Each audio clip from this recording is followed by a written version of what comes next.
اگر دیکھا جائے تو نوشین تو عائشہ کے ہر کام میں ٹانگ اڑاتی ہے اور ہر معاملے میں الجھنے کی کوشش کرتی ہے۔ نوشین جو کہ عائشہ کو شروع دن سے ہی پسند نہیں کرتی تھی کیونکہ یہ شادی نوشین کے خلاف ہوئی، تو دوسری طرف ازمیر نے بھی ایک گناہ کے کفارے کے بوجھ تلے دب کر یہ شادی کی، لیکن عائشہ تو ان باتوں کو نہیں سمجھ رہی اور نوشین بیگم سے بار بار بحث کرتی ہے اور اس سے الجھ پڑتی ہے اور ان کو چیزیں سمجھانے کی کوشش کرتی ہے اور نوشین بیگم کو رحم دلی کے سبق سکھاتی ہے اور زور دیتی ہے کہ اسلامی طریقوں اور اصولوں کے مطابق جیا جائے اور ہر کام میں اللہ تعالیٰ کی خوشنودی شامل ہونی چاہیے۔ اب نوشین اور ازمیر جو کہ عائشہ کو اتنا پسند تو نہیں کرتے، بھلا وہ کیسے عائشہ کی کئی باتوں اور طریقوں پر چل سکتے ہیں۔ نوشین جو کہ عائشہ کو دیکھ دیکھ کے پہلے ہی غصے میں رہتی ہے، اس لیے تو وہ اب عائشہ سے چڑھنے لگی ہے، تبھی تو بار بار ازمیر سے اس کی شکایتیں کرتی ہے۔ اب عائشہ جو کہ اتنا اسلام جانتی ہے اور اسلامی طریقوں اور اصولوں کے مطابق چلتی ہے، اسے تو اب یہ بھی معلوم ہونا چاہیے کہ ازمیر جو کہ اس کا شوہر ہے، اسے ازمیر کا کیسے خیال رکھنا ہے اور اپنے شوہر کی مرضی کے مطابق زندگی کیسے گزارنی ہے۔ دوسری طرف ماہم جو کہ نامحرم ہوتے ہوئے اس گھر میں رہ رہی ہے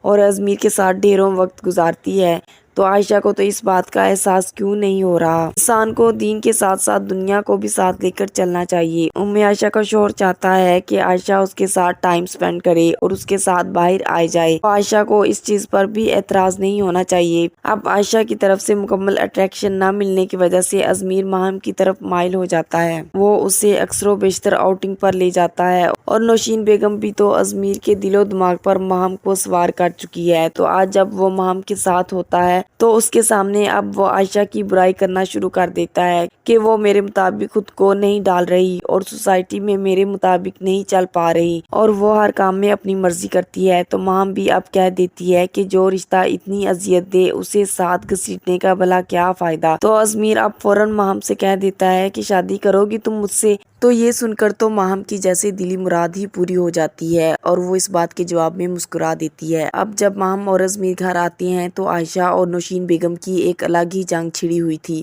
نوشین جو کہ بہت غصیلی ہے اور اسے بحث بالکل پسند نہیں، تو عائشہ بار بار اسلام کی باتیں اس پر مسلط کرتے ہوئے اس سے بحث کرتی ہے۔ تو آج نوشین بیگم اپنے بیٹے سے کہنے لگی کہ اپنی بیوی کو سمجھاؤ، مجھے زیادہ پڑھانے لکھانے کی ضرورت نہیں، اسٹوڈنٹ نہیں ہوں میں۔ تو یہاں عائشہ اب پھر کچھ کہنے لگتی ہے تو ازمیر جھٹ سے اسے چپ کروا دیتا ہے اور کہتا ہے کہ چپ ہو جاؤ، مجھے کچھ نہیں سننا، آگے سے بحث مت کیا کرو۔ عائشہ اس کے باوجود کچھ کہنے لگتی ہے تو ازمیر کہتا ہے کہ بس بہت ہو گیا، کمرے میں جاؤ تم، میں نے جب کہہ دیا نا کہ بحث مت کرو تو مت کرو۔ اب عائشہ تو بہت ہی ڈس ہارٹ ہو چکی ہوتی ہے اور روتے ہوئے کمرے میں چلی جاتی ہے اور کمرے میں بھی رو رہی ہوتی ہے۔ ازمیر تو اب اس کے پیچھے کمرے میں آ جاتا ہے۔ ازمیر بہت ہی غصے میں ہوتا ہے تو عائشہ اسے کہنے لگی کہ آنٹی ہمیشہ مجھے ہی ڈانٹتی ہیں، لیکن میں نے کبھی آپ سے شکایت تک نہیں کی، آج تو انتہائی کر دی انہوں نے، میں کب تک برداشت کروں یہ سب اور کب تک سہوں؟ تو ازمیر بھی کہہ دیتا ہے کہ کچھ چیزوں کو ہمیشہ برداشت کرنا پڑتا ہے عائشہ، تمہیں اب صبر سے چلنا ہوگا، میں بھی تو انچاہا رشتہ برداشت کر رہا ہوں نا،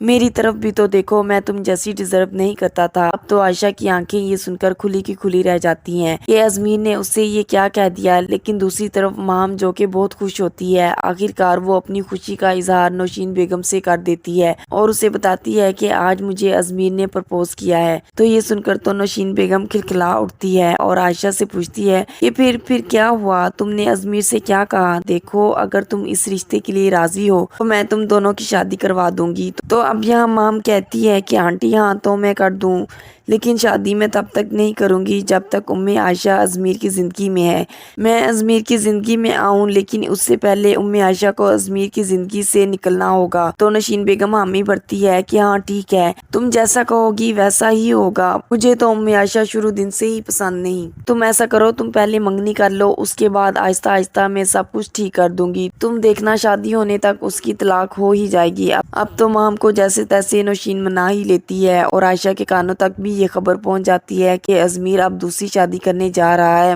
اور وہ بھی مام کے ساتھ۔ عائشہ اسی بات کو لے کر لون میں بیٹھ کر رو رہی ہوتی ہے۔ دادی جب عائشہ کو اس حال میں دیکھتی ہیں تو وہ عائشہ کے پاس آتی ہیں۔ عائشہ دادی کو دیکھتے ساتھ ہی ان کے گلے لگ جاتی ہے اور پھوٹ پھوٹ کر رونے لگتی ہے۔ وہ دادی کو کہتی ہے کہ دادی میں کہاں جاؤں گی، میرا تو کوئی گھر بھی نہیں، کوئی ٹھکانہ نہیں، پلیز ازمیر کو سمجھائیں کہ مجھے اس گھر سے مت نکالے۔ دادی تو یہ سن کر کافی تڑپ سی جاتی ہیں کہ ازمیر نے اس رشتے کو کیا سمجھ رکھا ہے، کیا اس کے نزدیک اس رشتے کی کوئی اہمیت نہیں۔ دادی سے تو اب عائشہ کے آنسو نہیں دیکھے جاتے اور وہ عائشہ کو جلدی سے گلے لگا لیتی ہیں۔ وہ سوچتی ہیں کہ یہ رشتہ تو میری مرضی سے ہوا تھا اور اب ازمیر سوتن لا کر عائشہ کو کیسے دکھ دے سکتا ہے۔ دادی تو کافی غصے میں ہیں اور وہ اب یہی سمجھتی ہیں کہ جب وہ ازمیر کو اس کے گناہ یاد دلائیں گی تو ازمیر سیدھا ہو جائے گا، لیکن یہ دادی کی بھول ہے۔ ازمیر اس بار ایسا کچھ نہیں کرے گا۔ دادی جا کے ازمیر کو ڈانٹتی ہیں اور اسے سمجھانے کی کوشش کرتی ہیں تو ازمیر کہتا ہے کہ دادی نہیں گزارا ہو سکتا عائشہ کے ساتھ،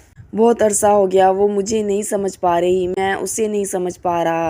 میں یہ رشتہ کیسے نبھاؤں گا، زندگی کیسے گزاروں گا، مجھے اپنی زندگی گزارنے کے لیے میرے جیسی ہم سفر کی ضرورت ہے۔ تو دادی بھی کچھ نہ کر پائی، لیکن ازمیر کی زندگی میں ایک دوسرا ہم سفر لا کر قدرت ضرور عائشہ کا بھلا کر رہی ہے، کیونکہ جیسے ہی مام جیسی لڑکی ازمیر کی زندگی میں آئے گی، جو کہ کافی زیادہ ڈومینیٹنگ پرسنالٹی ہے، وہ ہمیشہ اپنی ہی چلانا جانتی ہے، کسی کی بھی نہیں سنتی، اس لیے تبھی جا کر نوشین اور ازمیر کو احساس ہوگا کہ عائشہ کتنی اچھی تھی، تب جا کر ہی سب کی آنکھیں کھلیں گی اور تبھی جا کر عائشہ کی اہمیت کا احساس ہوگا اور اس کے بعد ازمیر کے لیے دونوں پرسنالٹیز کا موازنہ کرنا کافی آسان ہو جائے گا۔ کامنٹ سیکشن میں اپنے خیالات کا اظہار ضرور کیجیے گا۔ مزید ویڈیوز کے لیے چینل کو سبسکرائب اور بیل آئیکن کو پریس کرنا مت بھولیے۔ شکریہ۔